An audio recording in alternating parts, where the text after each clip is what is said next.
Are you tired of hearing productivity experts share their morning routines? Does the thought of creating your own morning routine or following one of those just feel like one more thing to add to your list that probably isn't going to get done? If so, this video is for you. My name is Megan Sumrell, and I am a productivity expert for women. And I'm here to tell you I do not recommend the miracle morning or the 5 a.m. club. In fact, I don't even typically share out publicly what my morning routine is. Just recently, I was out on LinkedIn and I saw a colleague of mine showing that she was excited to jump back in and start diving into redoing her morning routine. And she was picking back up the book, The Miracle Morning, and was dedicating herself to following that prescriptive morning routine. If you are not familiar with the book, it is a book that outlines very specific activities that Hal Elrod, who wrote the book, that he recommends that you do for your morning routine. And I popped into the comments of the post and said, you know what? I actually don't recommend that book because I don't believe that we should be prescribing what someone's morning routine is. I'm going to get more into that here in just a minute. She responded back and shared her perspective, which is what I want to talk about here. She said, I often find that when you're looking to do something new, it's great to start with what someone else is recommending and then try that on for size and see if you like it or not.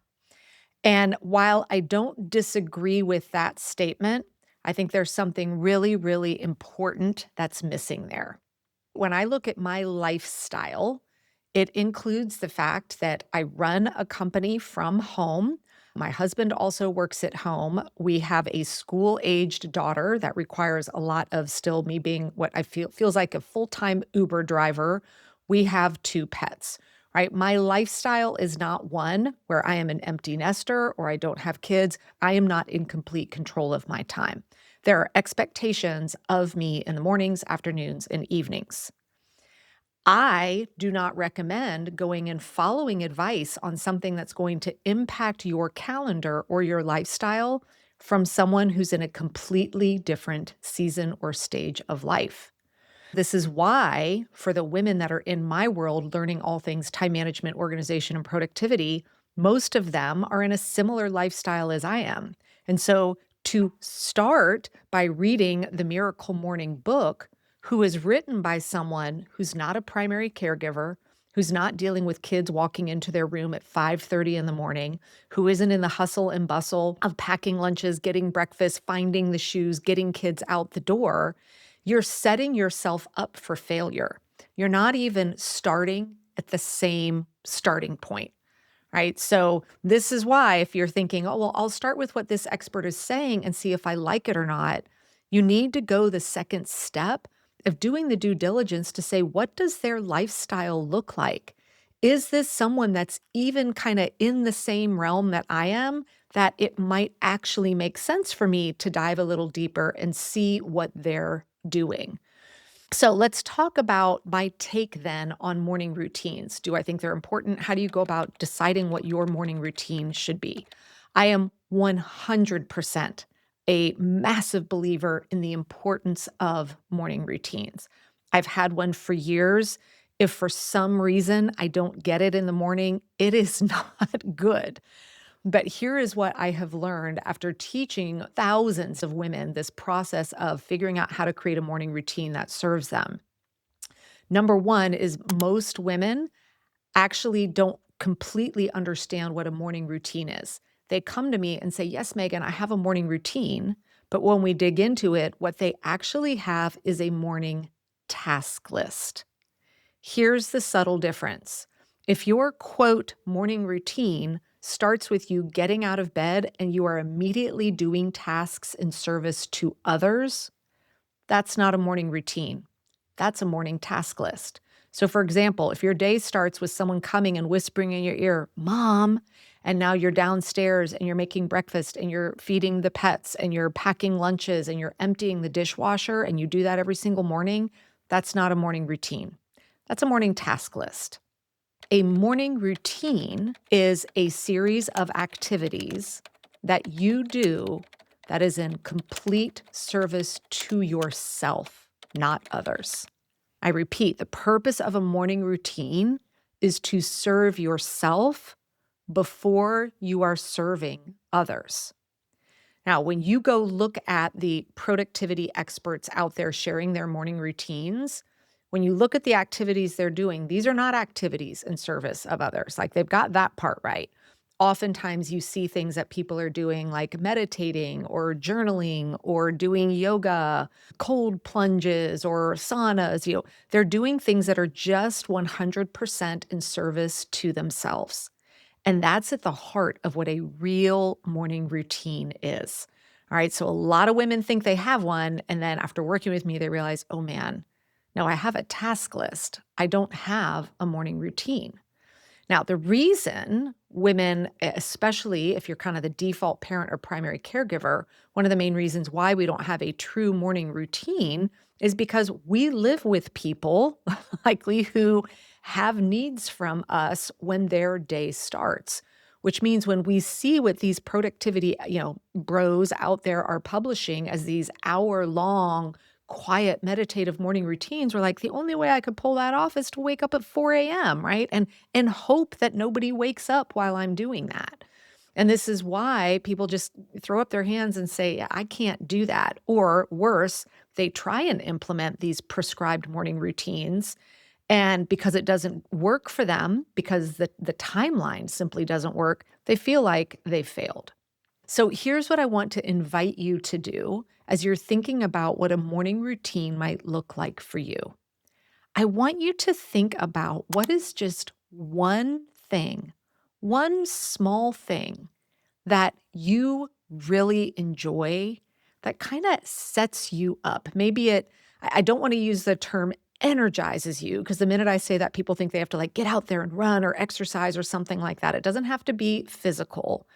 But I want you to kind of go into dreamland and think about, God, what would an ideal morning look like where I could actually do something for myself before I have to flip the switch and be in service to others?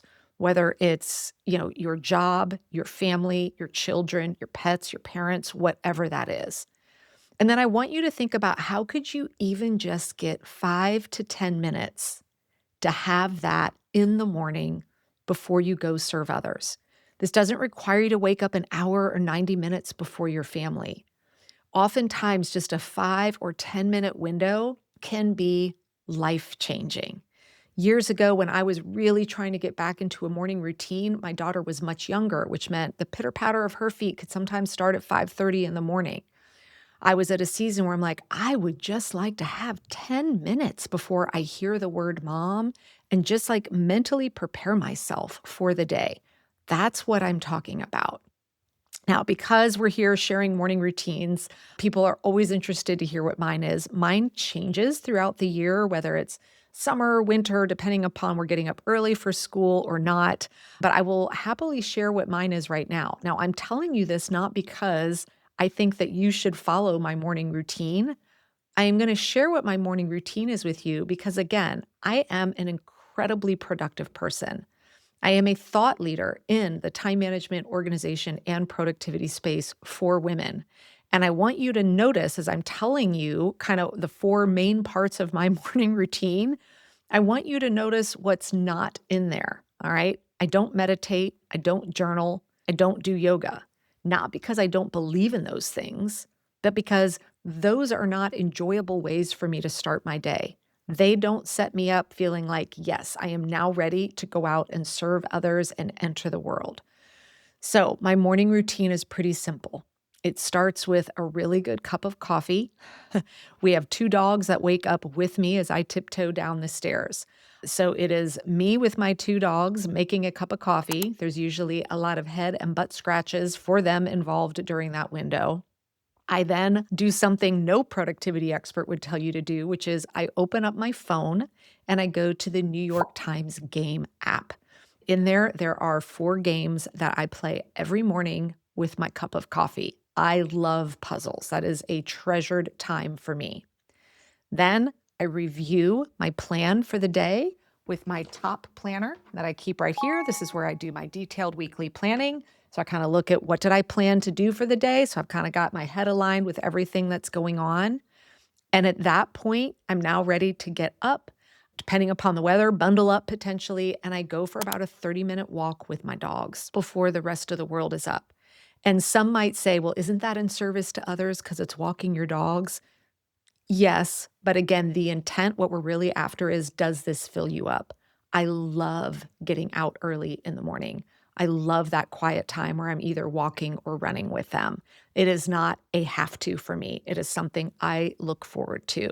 And if we have a series of rainy, rainy, rainy mornings, one after the other, believe me, I am not a happy person. So I just wanted to highlight that one thing because some people kind of will overthink it and say, well, does it count? Again, it's what is its purpose and how does it make you feel? You don't need to go buy a cold plunge tub or install a sauna at your home or become somebody you're not. You just need to think about what are the things that I enjoy doing. For you, you might, it could include reading. Now, for you, it might be doing some journaling and yoga if that's something that really grounds you for the rest of the day. But I just wanted to share this with you so that if you are, trying to figure out how to create a morning routine, and you're looking at what all the experts out there are doing and something feels off, it's likely because they don't have the same lifestyle as you. And it might also be that the things that fuel them for the day don't fuel you. So, this is your permission slip to number one, actually have a morning routine, serve yourself before others. And number two, create it with the things that work for you. I hope you found this helpful, and I would love to hear. Please feel free to share in the comments below. What is that one or two things that you would love to have time for in the morning that set you up for success? Because sometimes it's really fun to hear what other people are doing. It might spark some ideas for you. And it's also fascinating to see, again, to kind of reiterate the point that there is no one prescriptive morning routine that works for everybody. And I hope that you embrace that.